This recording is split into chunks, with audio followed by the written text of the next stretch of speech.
অনেক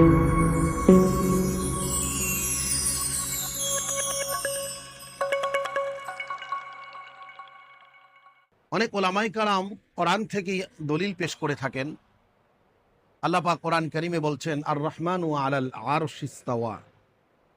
কোরআনে কথা স্পষ্ট বলা আছে যে আল্লাহ পাক আরশে সমাসীন, তিনি সেখানে আছেন। এখন প্রশ্ন হলো যে আল্লাহ রাব্বুল আলামিন কি এমন যে তিনি এক জায়গায় অবস্থান করেন? না, বিষয়টা এমন নয়। তাহলে বিষয়টা কি? যে আল্লাহ রাব্বুল আলামিন এমন আল্লাহ যার পাওয়ার, যার ক্ষমতা, যার কুদরত সব জায়গায় সমানভাবে আছে।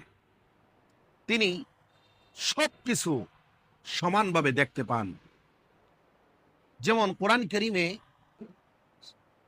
সূরা আল বাকারার 255 নম্বর আয়াতে যে আয়াতটি, সে আয়াতটি অত্যন্ত পরিচিত, আয়াতুল কুরসি।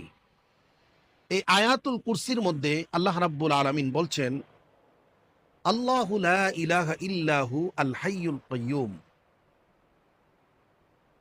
যে আল্লাহ হলেন তিনি যার কোনো ইলাহ নেই, যিনি হাইয়ু এবং কাইয়্যুম। অর্থাৎ আল্লাহ রাব্বুল আলামিন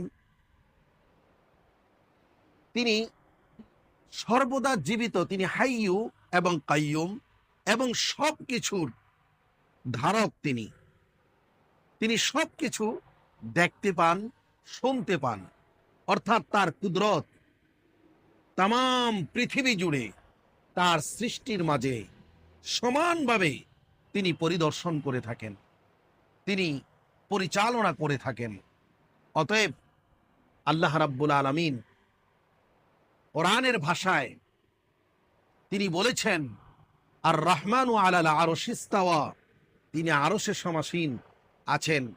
যদি সেখানে তিনি থাকেনও, তো আল্লাহ পাক তার কুদরত দ্বারা পৃথিবীর প্রত্যেকটা জায়গায়, প্রতিটা ইঞ্চি জায়গায় আল্লাহ পাকের কুদরত বিরাজমান। তিনি সব কিছুর পর্যবেক্ষণ করেন, সব কিছু দেখতে পান। এজন্যে আমরা এই বিষয়টা স্পষ্ট বুঝতে পারি। আল্লাহ পাক কোরআন কারীমে আরেক জায়গায় বলেছেন, ওহুয়া মাআকুম আইনামা কুনতুম, বান্দা তুমি যেখানে আছো আমি আল্লাহ সেখানে আছি। অর্থাৎ আল্লাহ কি আমার সাথে ঘুরছে? না, বিষয়টা এমন নয়। আল্লাহ কি আমার সাথে খাচ্ছে, আমার সাথে চলছে? না, বিষয়টা এমন নয়। সেটা কি?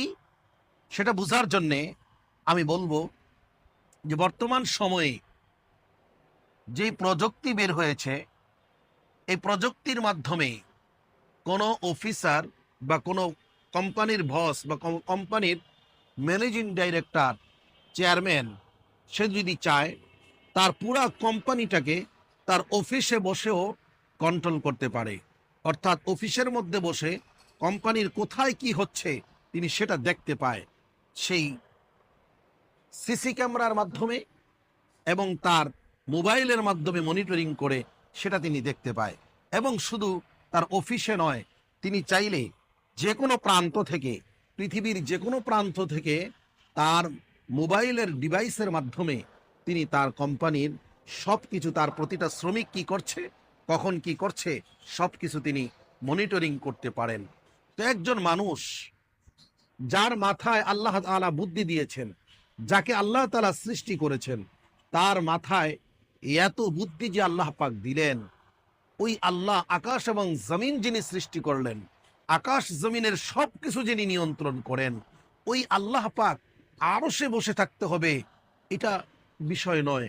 আল্লাহ তাআলার কুদরত সব জায়গায় বিরাজ করে, সব জায়গার খবর তিনি রাখতে পারেন। তিনি হাইয়ু, তিনি চিরঞ্জীব, তার কোনো মৃত্যু নেই। তিনি কাইয়ুম, তিনি সব কিছু ধারণ করেন, সব কিছুর ধারক তিনি। তিনি সব কিছু শোনেন এবং তার কুদরতি নজর তারা তিনি দেখতে পান। সুতরাং আমাদের এই বিষয়ে পরিপূর্ণ বিশ্বাস, আস্থা রাখার দরকার যে আল্লাহ রাব্বুল আলামিন তার কুদরত দ্বারা তিনি তার সৃষ্টিকে তিনি নিয়ন্ত্রণ করেন। তার সৃষ্টির প্রত্যেকটা বিষয় তিনি 24 আওয়ার্স 24 ঘন্টা পর্যবেক্ষণ করেন। অতএব এই আকীদা, এই বিশ্বাস যদি আমার আপনার ভিতরে চলে আসে, তাহলেই আমরা মুমিন হতে পারবো এবং তাকওয়াওয়ালা হতে পারবো। কারণ আমি যখন বুঝবো আর আমার ভিতরে যখন এই ইয়াকিন চলে আসবে যে আল্লাহ সুবহানাহু ওয়া তাআলা আমাকে সর্বক্ষণ মনিটরিং করছেন, আমাকে দেখছেন, আমার সব কিছু পর্যবেক্ষণ করছেন, তাহলে অবশ্যই আমি অপরাধ করতে গেলে আমার দিল বাধা দেবে, আমার আকল আমাকে বাধা দেবে, আমাকে সেই অপরাধ থেকে আমাকে ফিরিয়ে রাখবে, আমার বিবেক আমাকে ফিরিয়ে রাখবে, আমার আকল আমাকে ফিরিয়ে রাখবে। কেন? যে আমাকে আল্লাহ দেখছে, আল্লাহ পর্যবেক্ষণ করছে, আমি কি করছি আল্লাহ পাক দেখছে। যেমন কোম্পানির মধ্যে সিসি ক্যামেরা লাগানো থাকলে কোম্পানির লোকগুলো সিসি ক্যামেরায় রেকর্ড হয়ে যাবে, মালিক দেখে ফেলবে, সেই ভয়ে তারা কাজের মধ্যে ফাঁকি দেয় না, তারা কাজ ঠিকভাবে করে। কারণ মালিক দেখে ফেললে জবাবদিহি করতে হবে। দুনিয়ার মালিকের প্রতি যদি সামান্য কর্মচারীর এই পরিমাণ ভয় থাকে, দুনিয়ার সামান্য মালিকের প্রতি যদি কর্মচারীর এই ভয় থাকে, তো রাজাদিরাজ মহান আল্লাহ পাক, যিনি আমার রব, যিনি আমার স্রষ্টা, যিনি আমার মালিক, ওই মালিক আমাকে দেখছেন, ওই মালিক আমাকে পর্যবেক্ষণ করছেন, ওই মালিক আমার ধারক বাহক, তিনার সামনে আমি কিভাবে অপরাধ করব? অতএব আহলে সুন্নাতুল জামাতের আকীদা হলো যে প্রত্যেকটা মুসলমান এই আকীদা দিলের মধ্যে পোষণ করবে যে আল্লাহ রাব্বুল আলামিন তার কুদরত দ্বারা গোটা পৃথিবীর সব কিছু তিনি নিয়ন্ত্রণ করছেন। তার কুদরতি চোখের আড়ালে কেউ নাই, তার কুদরতি চোখের বেষ্টনীর ভিতরেই আমরা সকলে আছি।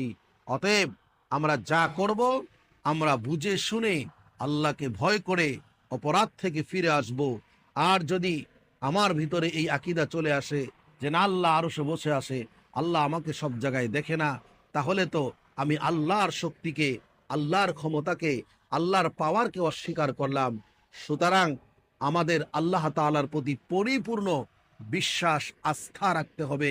কারণ আল্লাহ বলেছেন, বান্দা তুমি যেখানে আছো আমি সেখানে আছি। আমি সেখানে আছি এর অর্থ হলো আমার কুদরত তোমাকে দেখছে, আমার কুদরতি নজর তোমাকে দেখছে, আমার কুদরতি শ্রবণ শক্তি তোমার কথা শুনছে। অতএব তুমি আমার থেকে সেকেন্ডের জন্য, চোখের পলকের জন্য তুমি আড়াল হতে পারবে না। আমি তোমাকে সর্বদা পর্যবেক্ষণ করছি। অতএব বান্দা তুমি আমাকে ভয় করো, আমাকে ভয় করে কদম বাড়াও, তাহলে তুমি অন্যায় থেকে ফিরে আসতে পারবে। সুতরাং আমাদের প্রত্যেকটা কদম সামনে বাড়ানোর জন্যে আমাদের সর্বদা আল্লাহ তাআলার ভয় আমাদের অন্তরের মধ্যে রাখার দরকার এবং কাজের দ্বারা সেটা বাস্তবায়ন করার দরকার। তাহলেই আমরা আল্লাহর প্রতি পরিপূর্ণ ভয়, আস্থা আমাদের অন্তরে বিশ্বাস হবে, অপরাধ থেকে ফিরে আসতে পারবো। আল্লাহ তাআলা আমাদের সকলকে বুঝদান করেন। আসসালামু আলাইকুম ওয়া রাহমাতুল্লাহ।